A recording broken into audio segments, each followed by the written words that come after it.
Hello, my name is Tom Wolf, and I'm the chair of the Center for Nurturing Understanding of the Interfaith Conference of Washington, D.C. In this brief interview, I'd like to share with you some of the really exciting things we've been doing in the public school system and with educators from Saudi Arabia, and I've been teaching Quaker Middle School, different places where we're teaching people a model that can bring the religions of the world together like beads on a single string, and yet still deal with some of the really difficult issues like how religion is used for hatred. So I want to share that model with you today in this little interview and ask you to join with us in doing this really exciting work. So what we've done is come up with a model of 10 steps, 5 in the negative direction and 5 in the positive direction, that are an overview of how people approach religion when exposed to another culture or another religion. So on the positive side is a model we got. The first 3 steps are a model we got from the United Nations in the International Day of Peace phenomenon that happened about 10 years ago and still continues, where one day out of the year churches celebrate peace, and all the houses of worship celebrate peace. So that was that when you're engaged with a different community, you tolerate them first, then you accept them, then you respect them. And to those 3 levels, we've added you can co-celebrate with another religion, and then the final glory, the final victory, I believe, is when you actually see it as God's unity, that it's the same deity manifesting through all the different religions. We really have a sense of unity and diversity. So in the public school system, in the last 60 days, we've taught 150 social studies teachers how to teach religion in the public school system in the state of Maryland. And in that model, they can only go up to the 3rd level. So you teach tolerance, acceptance, and respect in the public school system. And right now there's 4 states that are actively teaching religion in the public school system. It's starting to snowball. The state of Utah, California, and then we have added Virginia, we being the Interfaith Conference of D.C., Virginia, and 7 counties in Maryland.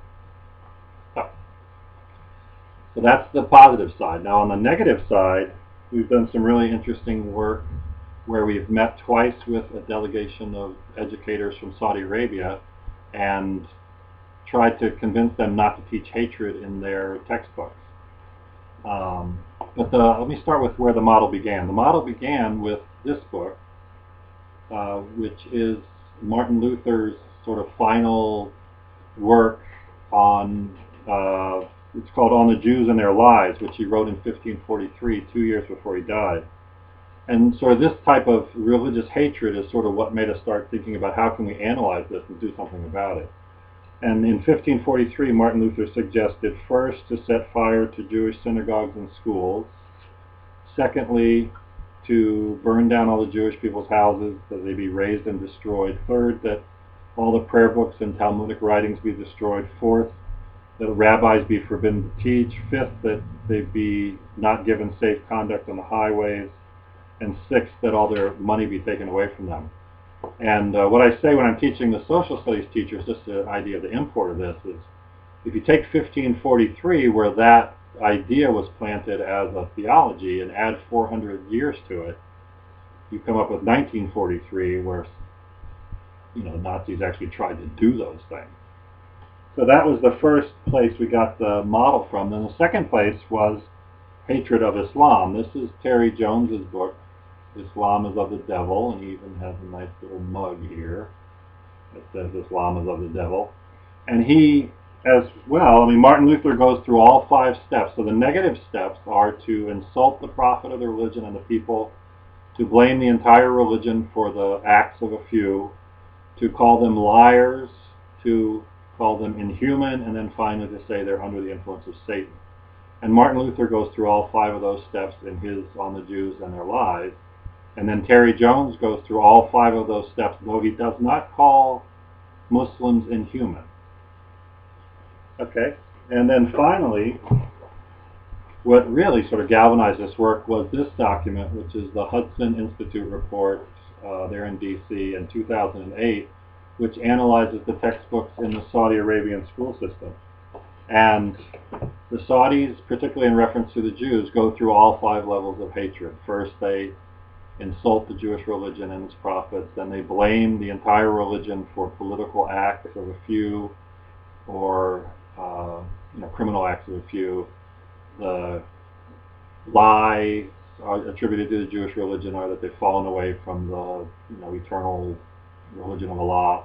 But the really rough part is when they start to say that Jews are apes and a communion of Jesus are swine, and then finally all religions except Islam are under the influence of Satan. So the model holds consistent for Martin Luther, for Terry Jones, and for the Saudi textbook. So we found it very consistent, a really good way to teach children. I've been teaching Quaker middle school, and 7th through 8th graders really get this, that there's steps, and that you can sort of settle down and look at it as a phenomenon. But the really exciting part is then how do you repair this? How do you bring love back in and cooperation back into the steps of religion? And that we're doing through the teaching about religion process. And again, the coincidence of teaching about religion being tolerance, acceptance, and respect is just one of those things as Quakers we call God incidences. That the United Nations model of tolerance, acceptance, and respect is also TAR, teaching about religion. So to me, the real work in this is to find the people who are willing to co-celebrate in religion and believe that it's the unity and diversity.